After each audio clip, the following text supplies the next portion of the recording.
Thanks for downloading a 3CR podcast.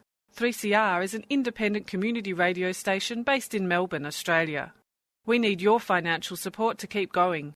Go to www.3cr.org.au for more information and to donate online. Now stay tuned for your 3CR podcast.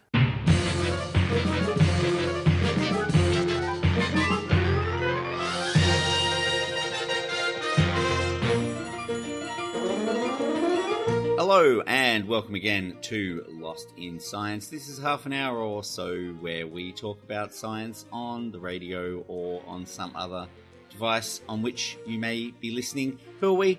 Well, I am Stu, and with me on the show this week I have Catriona. Hello, hello. How you going? I'm good, thanks. How are you? I'm pretty good. Now, what science have you got that we can chat about this week? Well, I want to talk about puberty.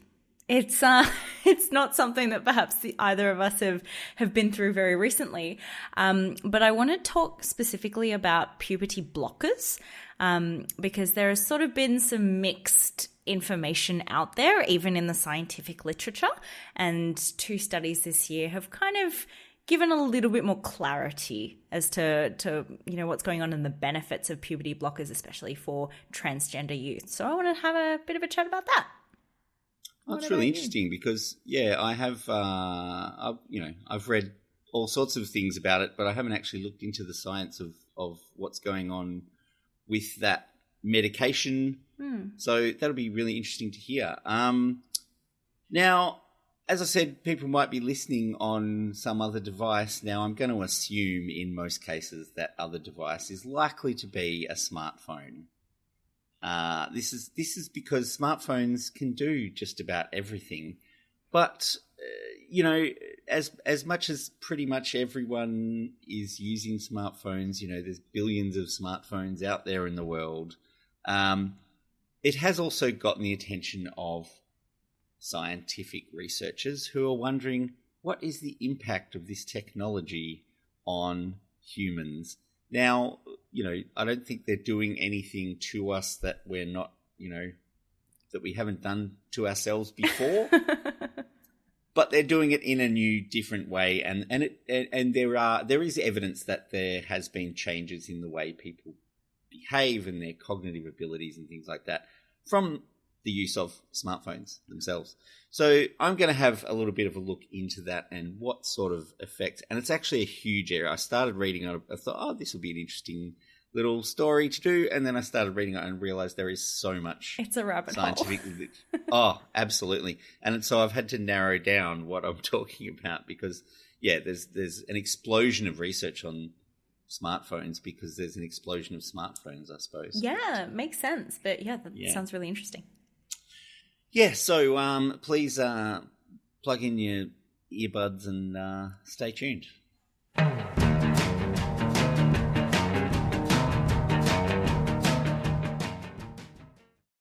IBM claimed to have made the first smartphone 30 years ago.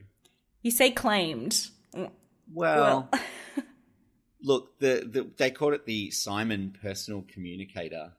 And it was certainly a jump forward in mobile communications, but it looks pretty tame by modern standards. If you Google it, you'll find it looks like a basic black brick phone from the 90s. Good old brick phones. Yeah, and it did have the first touch screen. So it was the first phone with a touch screen, but the screen was a monochrome screen. Okay. And as far as it being smart, so it received, and this will date it massively, it received faxes. Oh, wow. It didn't print them out. It just received them. So it just got the text of the fax. It received emails, and it had a built-in calendar. Whoa. Oh, fancy. And predictive text as well, which is pretty fancy for 1994. But I mean, it wasn't really until the iPhone era that we started thinking of phones as being actual smartphones, and that's when they really caught on.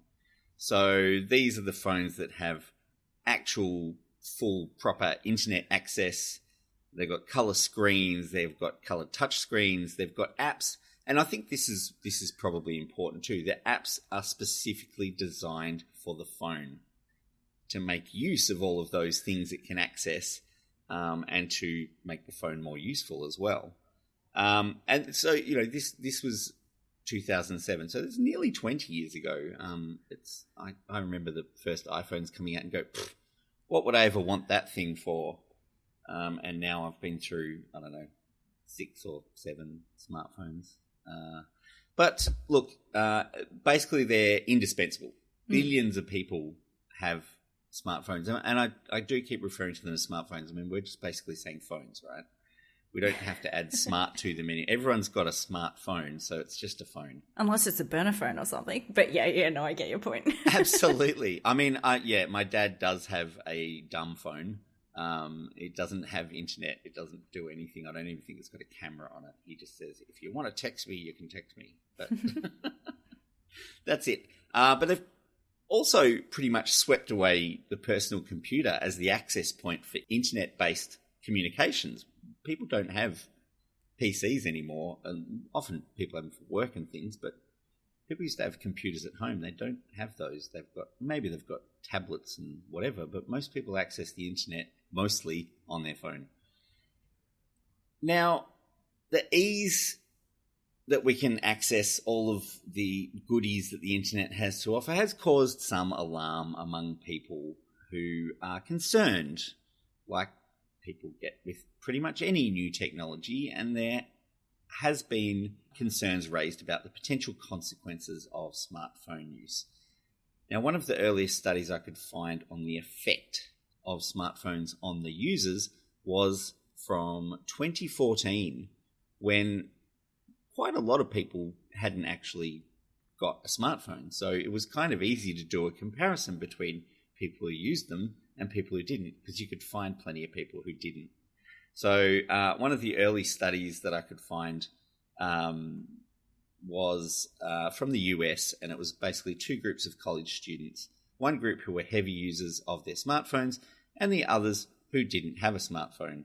And they were tested to see if the phone had any impact on their cognitive abilities and their behaviour. And I've got to point out, this study has been criticised since it was published for the relatively small numbers of people in the study. So there's only 16 people who were classified as heavy users, and there was 35 non-users in the initial phase of the experiment. But the results they found were still very interesting, because they got very strong results from this study. They showed that heavy users showed reduced cognitive abilities and also reduced social interaction. So they were less aware and interactive with other people just in general. So that, just sitting in a room, they were less interactive and less socially aware in social situations. And they also had what was described as increased impulsivity.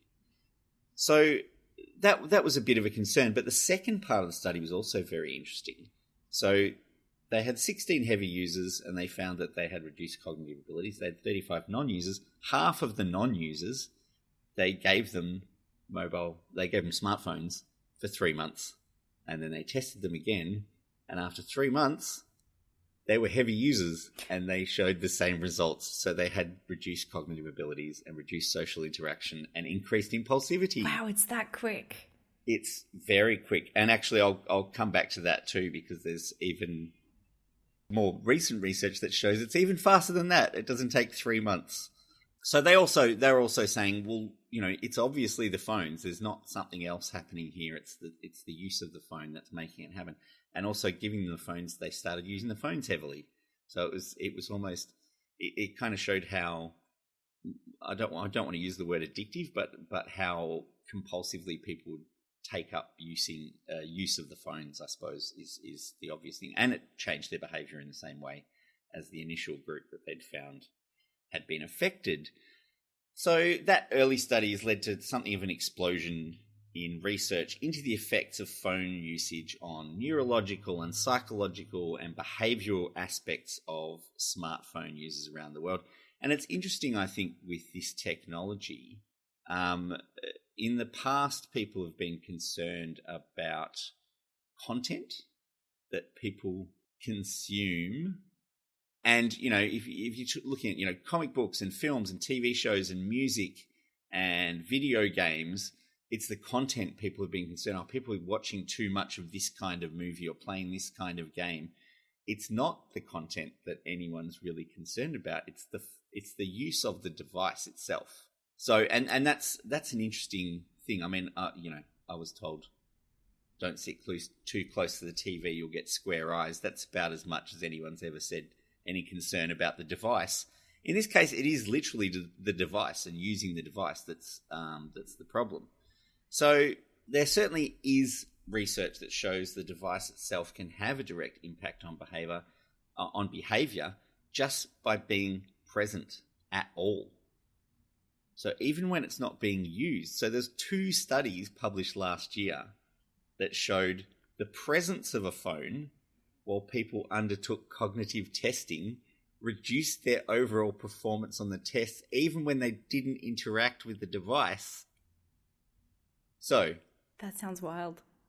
It's really an interesting thing, but so this is what a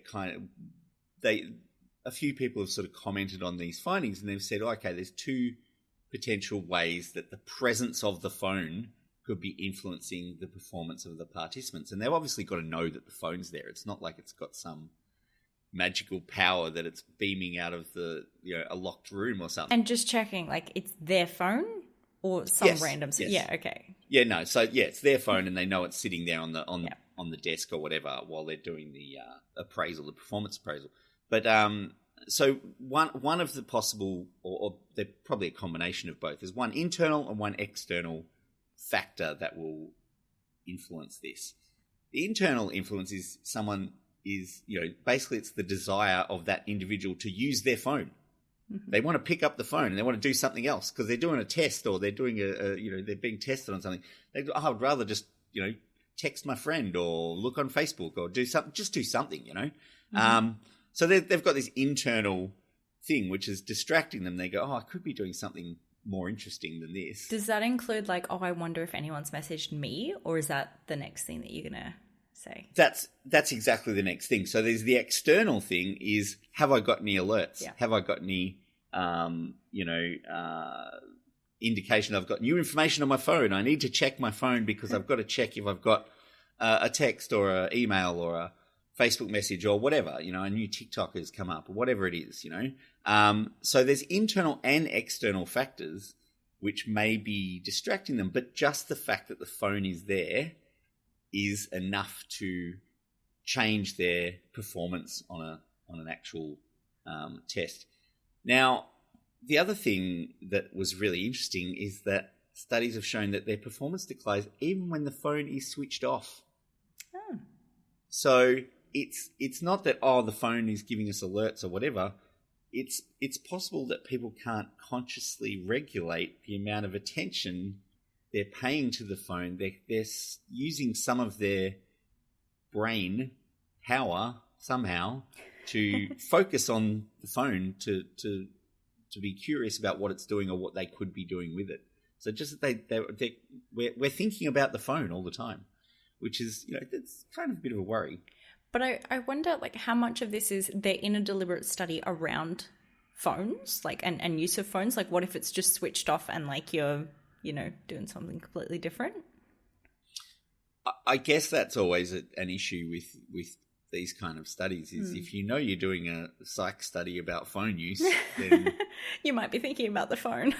Yeah. That's a tricky thing to overcome. As I said before too about how the effects appear in a very short amount of time, there's a study from December last year that showed that psychomotor performance declined after a 45-minute period of phone use. So they had people using their phones for 45 minutes and people doing something else. I think they were watching a documentary for the same amount of time.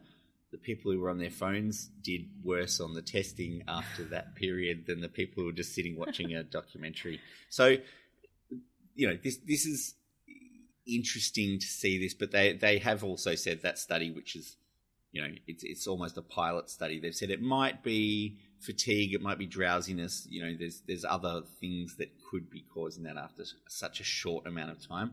But I do think that 3 month of usage figure that they got earlier, it's pretty clear that that's one of the big factors there. Now, all this research into the effect on the brain seems to be pointing that overuse of phones is less than positive on psychological functions. But I did find another study, which I think it's one of those studies that makes you go, duh. But it's a study published in Scientific Reports in July this year show that gait variability increased significantly when people used a phone while they walked. So if you're doing something other than like if you're talking on your phone, you're using your Bluetooth, whatever, talking on your phone, that's fine. If you're looking at the screen of your phone while you're walking, guess what? You walk slower. Well, as soon as you started talking about, like, you know, if you're using your phone in a social situation, I immediately thought of walking through the city and people on their phones. Yeah. You know, aside from meaning that you walk slower, which is frustrating enough when you get stuck behind someone who's walking slow, it's also probably pretty dangerous to be looking at your screen instead of looking where you're walking. Mm-hmm. But people have actually studied this and they've published their results, and the results are if you look at your phone screen while you're walking, you will walk in a much more variable way and possibly more dangerous way. But as I said, this is a huge area. There's so much research. I found probably 40 or 50 papers, and I didn't even get a chance to read all of them. I had to narrow down what I was looking at. But there's so much research looking into the effect of phone usage on psychology and neurology and behavioral patterns. It's not anywhere close to being resolved what sort of impact these phones are having on our behavior and our social activities. It's clear they're not going away, and we do really need to figure out what impact they're having. And I think it's important. There's obviously research on app design and how they target our natural tendency for novelty and how they give us rewards and, you know, the dopamine response and all of that sort of stuff. But we should, you know, if we're going to use these tools, we should be making sure they're actually helping us and not just scratching our mental itch for new things. What are you onto? Anything of interest to the scientific community? Together, you and I are going to make the greatest single contribution to science since the creation of fire! It's a big scientific experiment. What do I know? Across Australia on the Community Radio Network, you're listening to Lost in Science. Stu, so I said I was going to talk about puberty, and I don't know how awkward your puberty years were, but my puberty years were pretty awkward. Look, it was a long time ago, but I do have a son. But even his puberty was quite some time ago. He's in his mid-20s now. But you know, challenging is the word that springs to mind. Yeah, challenging, and I can't even imagine how challenging. That's a really good word. Or just stressful, anxiety-inducing it is for people who are concerned about going through changes that we usually associate with puberty, but changes that don't align with their gender identity. So if you think of someone who's starting to develop breasts, for example, but they identify as male, then that can be pretty stressful. So for a lot of these physical changes, they can be irreversible without surgery intervention, but also because of these changes, this for some people can lead to misgendering and just a whole lot of poor mental health outcomes. So when young people want to buy themselves a little bit more time to explore their feelings regarding their gender identity before undergoing any of the physical changes associated with puberty, they can use puberty blockers. So this just buys them a little bit more time. Now, puberty blockers are medications that stop the body from producing sex hormones like estrogen, progesterone, and testosterone, and these stop or delay physical changes. But their effects are only temporary. So as soon as you stop taking the puberty blockers, then the hormones are made again. It's kind of like having a tap, but the tap is only being held closed. As soon as you sort of release that, the tap's back on, you start making the hormones again. So it's like a pause button, not a stop button. Yeah. Right. Pause for now, sort of thing. Yeah. And for people who decide to take puberty blockers and then decide, actually, I kind of want to go a different direction, they can take gender-affirming hormone therapy. So they can take what people call like cross-sex hormones. So if they were on their assigned female at birth, but they identify as a male, they can then start taking testosterone. So it's like a pause until, they decide, okay, I'm going to keep going, or I want to change things up. So we call them puberty blockers, but in the clinic, they're called gonadotropin releasing hormone agonists. And if you just sort of break this down, gonadotropins are the hormones that kick off the production of sex hormones. So puberty is actually quite complicated. It kind of starts in the adrenal glands, which are just sitting above your kidney, and then they send message to your brain and the pituitary gland, and then that sends the message to your sex organs and your reproductive organs to make sex hormones. So it's like kind of a domino effect. So essentially you're stopping it a little bit further back, or halting it a little bit further back. You're almost stopping you're not stopping the production of hormones directly. You're stopping the steps that lead to the production of hormones. Is that sort of how it goes? Yeah, okay. kind of. Yep. Because I called them gonadotropin releasing hormone agonists, and an agonist is a molecule, like in this case, a drug that has the right kind of shape to bind to a cell's receptor to sort of make the same kind of action as what usually binds to that receptor. And so what this is doing is activating your pituitary gland to make more hormones. Now, that sounds counterintuitive. You're making the pituitary gland make more hormones that then lead to the production of sex hormones. And it's kind of like more, and stop. That's kind of what it does. So right. you make more to the point where, you stop and halt the production of sex hormones. And these hormones, they're actually naturally low in children anyway. Like, it's not like we don't make them and we don't have them. So you have them as a child, but it's just that you kind of get this spike or this rise in puberty.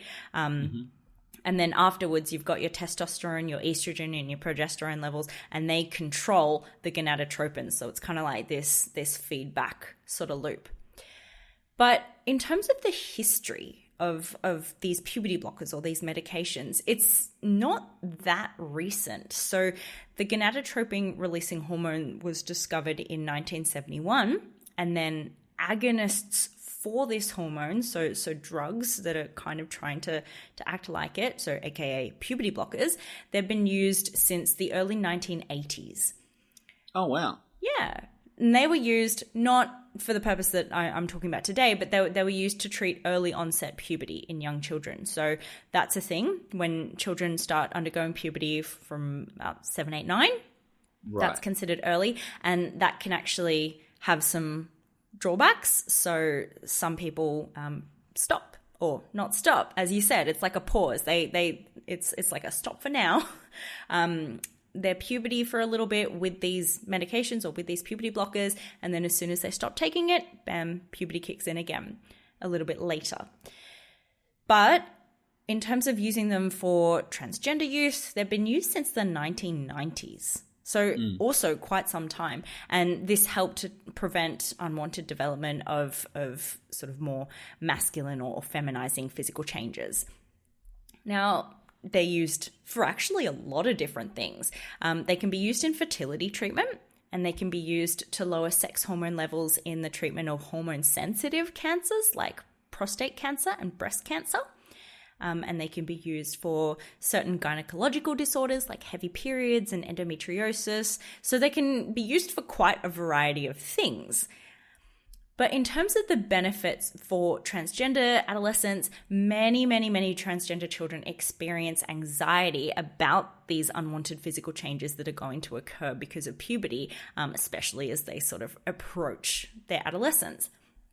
And many of these changes, like I said, are irreversible, and they can also lead to gender dysphoria. So, if you do go through these changes, it kind of does mean if you do want to change things, you do need surgery to reverse things like breasts or reducing Adam's apple and things like that. So for transgender young people, like the most obvious benefit of puberty blockers are to avoid these changes. And several studies have sort of looked at the potential benefits of these puberty blockers, and a systematic review, so a review of like all the current like literature and all the other studies out there, found consistent evidence showing that they do effectively suppress puberty and that it also significantly improves psychological outcomes and mental health. But the timing is super, super important. Puberty blockers, you can only start them once you've actually started puberty, and the age that this happens varies so much between people. But you also need to find a balance in that puberty has to have started, but you can't start them too late. But many transgender people have started puberty blockers late in puberty or after their puberty has finished. In the UK, for example, just to single them out, they previously had a mandate for any person under the age of 18 with gender dysphoria who wanted to access estrogen or testosterone as part of their gender affirming care. They had to have at least 12 months of puberty blocker treatment. But if they've already finished puberty, like there's not going to be much of a point to that. Do they even do anything if you take them after you've gone through puberty? Not really. It's kind of like a tick box at that point. Yeah, it seems like an odd. It doesn't seem like it's based on medical understanding at all, really. Like I said, it was previous, so okay. they've done away with that now. And when you want to sort of think about how do we assess the benefits of these? Usually we use randomized controlled trials. Stu, you're talking about like different trials with smartphones.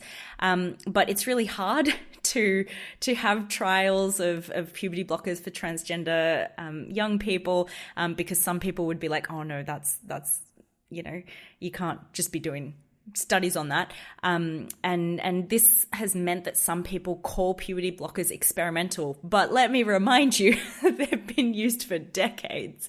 And because, to actually have a trial, it would kind of be unethical to withhold treatment for a group where you're like, oh, but what about if you didn't have treatment? Yeah, I mean, that's going to be an issue. That's always an issue with medical treatments, is how ethical is it to withhold a treatment that you think might be really great for everyone and say, oh, no, sorry, you're in the control group for this one. You don't get any.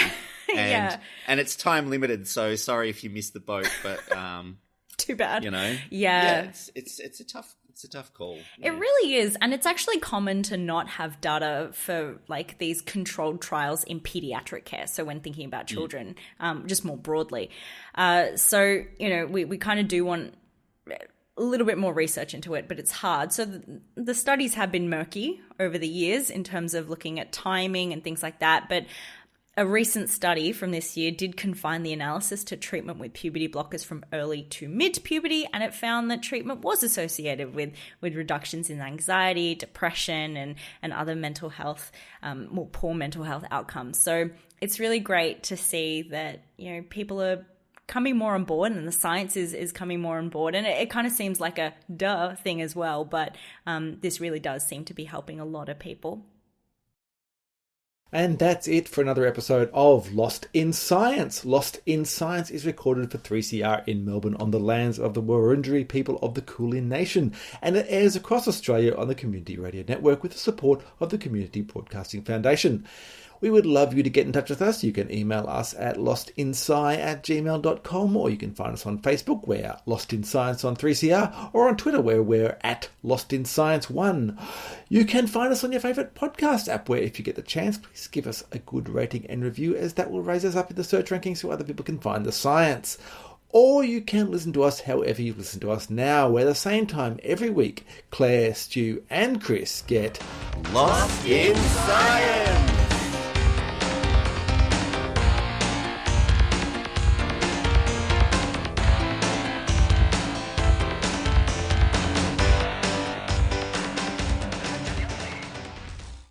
Thanks for listening to a 3CR podcast. 3CR is an independent community radio station based in Melbourne, Australia. We need your financial support to keep going.